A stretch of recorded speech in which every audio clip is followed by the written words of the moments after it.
Assalamualaikum warahmatullahi wabarakatuh. Bismillahirrahmanirrahim. Alhamdulillahirabbil alamin wassalatu wassalamu ala sayyidil mursalin wa ala alihi wa sahbihi ajmain. Amma ba'du. Bismillahirrahmanirrahim. Ya, teman-teman santri yang berbahagia, mari kita diskusikan bersama ya. Kita musyawarahkan bersama tentang kenapa kok sampai segitunya kita para santri memuliakan dan menjaga adab kepada para kiai dan para guru. Nah, ini perlu kita diskusikan, ya kan?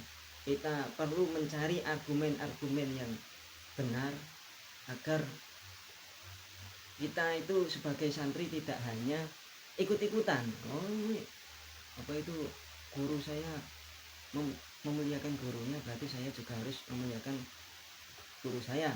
Ya itu memang landasan awal kita seperti itu ya. Kita memuliakan guru kita ya karena guru kita memuliakan gurunya, seperti itu.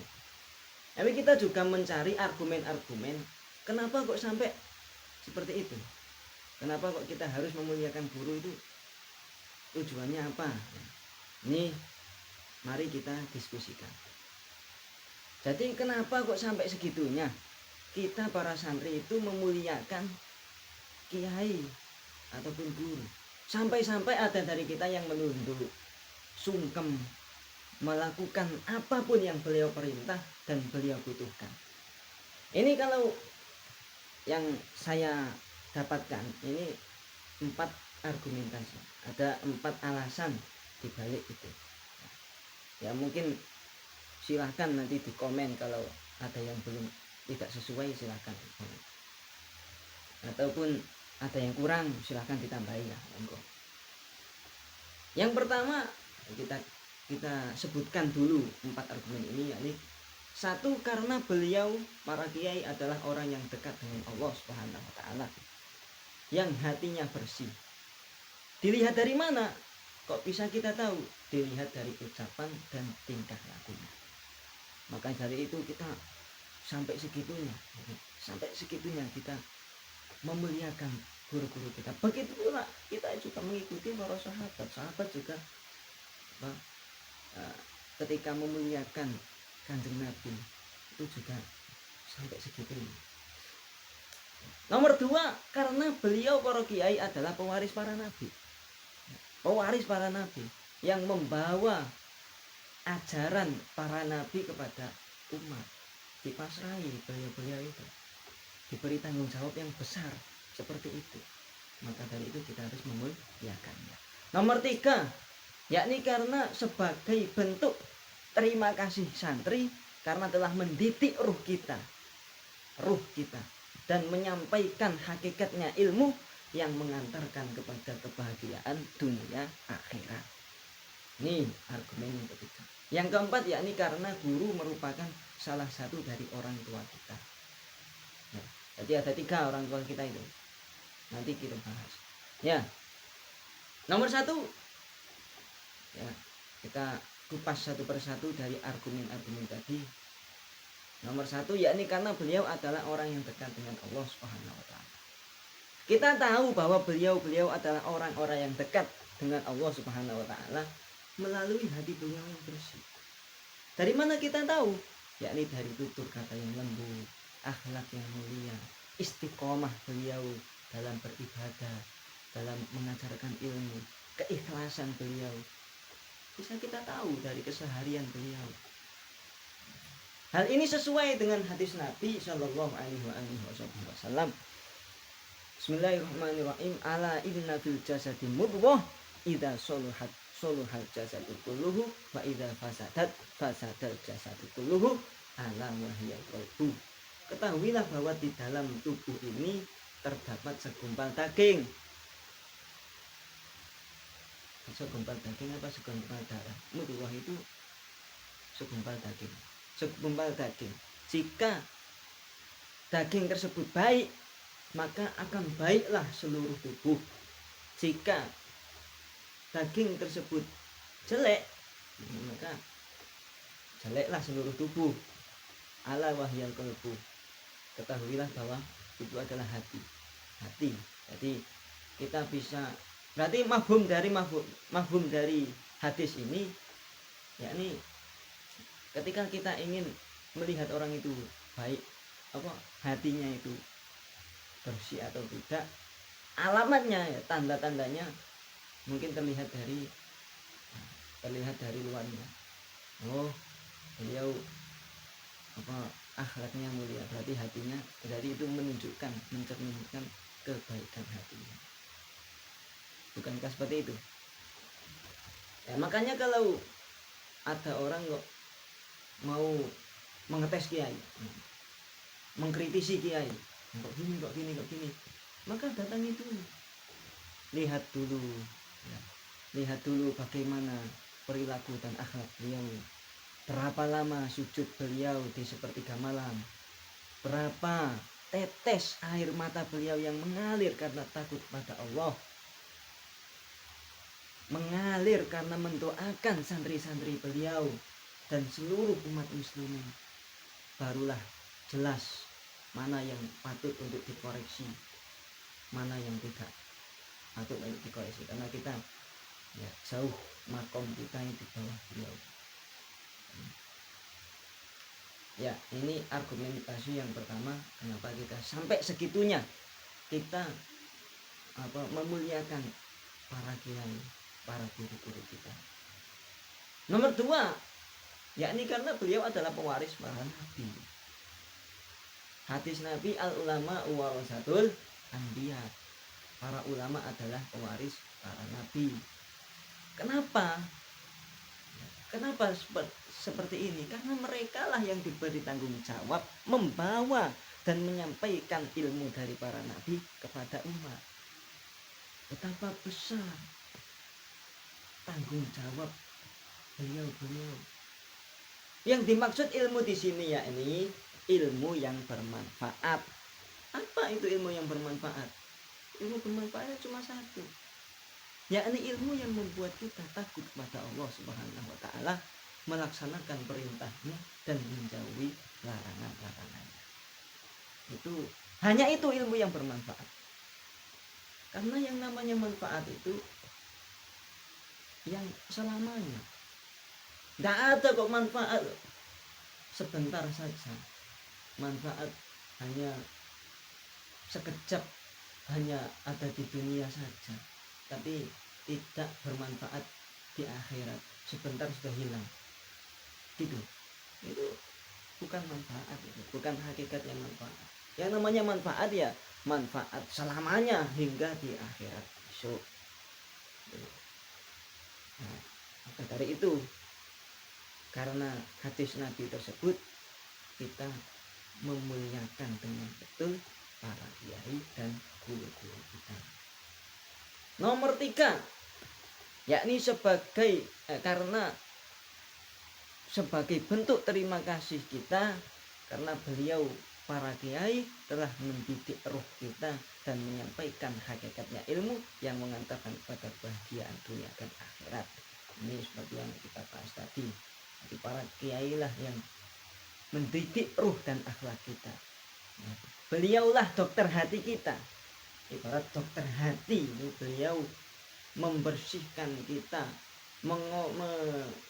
memeriksa kita dan mengobati, membersihkan berbagai penyakit-penyakit hati seperti sombong, riya, hasud, dengki, cinta dunia, cinta harta, tahta wanita, mentaati setan dan hawa nafsu. Akhirnya setelah dibersihkan itu tadi, sehingga kita layak untuk menjadi hamba Allah yang sebenarnya.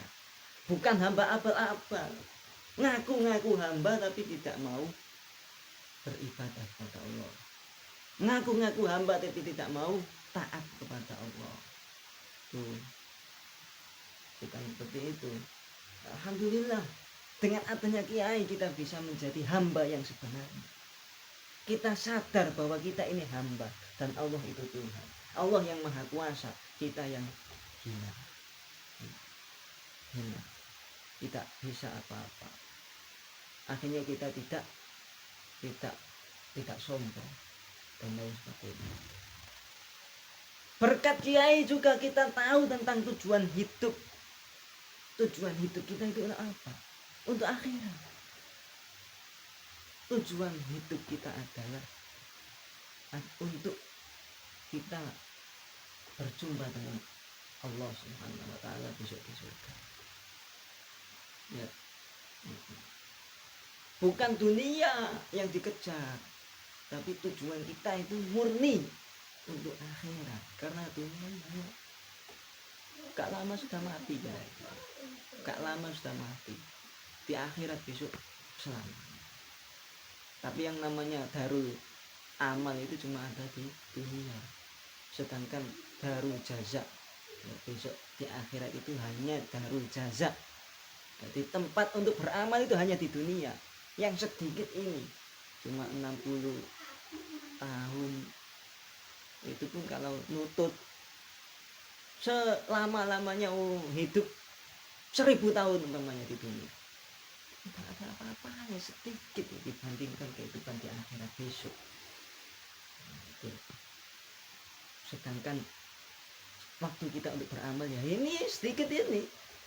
Besok di akhirat itu tinggal balasan. Allah membalas dengan kebaikan. Kalau kita melakukan maksiat, Allah akan balas dengan siksaan yang pedih. Ya seperti itu. Kita membahas itu kemana-mana. Kemudian akhirnya dengan berkat kiai tadi kita tahu caranya hidup bahagia di dunia maupun di akhirat. Bukan karena harta, bukan karena tahta wanita, tapi karena ma'rifatullah. Ini asas syekh. Ma'rifatullah itu kunci dari segala bentuk kebahagiaan, baik di dunia maupun di akhirat. Karena itulah wajib hukumnya kita memuliakan kiai. Hal ini selaras dengan ucapan Sayyidina Ali karramallahu wajhah, ana abduman allamani walau harfan. Aku adalah budak dari orang yang mengajariku walaupun satu huruf. Nah ini kalau dipikir secara akal ya masuk. Jadi kita sebagai santri itu hendaknya ya memikirkan juga secara akal. Dan ternyata apapun yang kita lakukan seperti barokah, seperti karomah itu bisa dinalar dengan akal. Ngawur. Siapa yang bilang kalau itu semua tidak masuk akal? Masuk akal ini. Makanya kita harus seperti Imam Al-Ghazali. Imam Ghazali saja bisa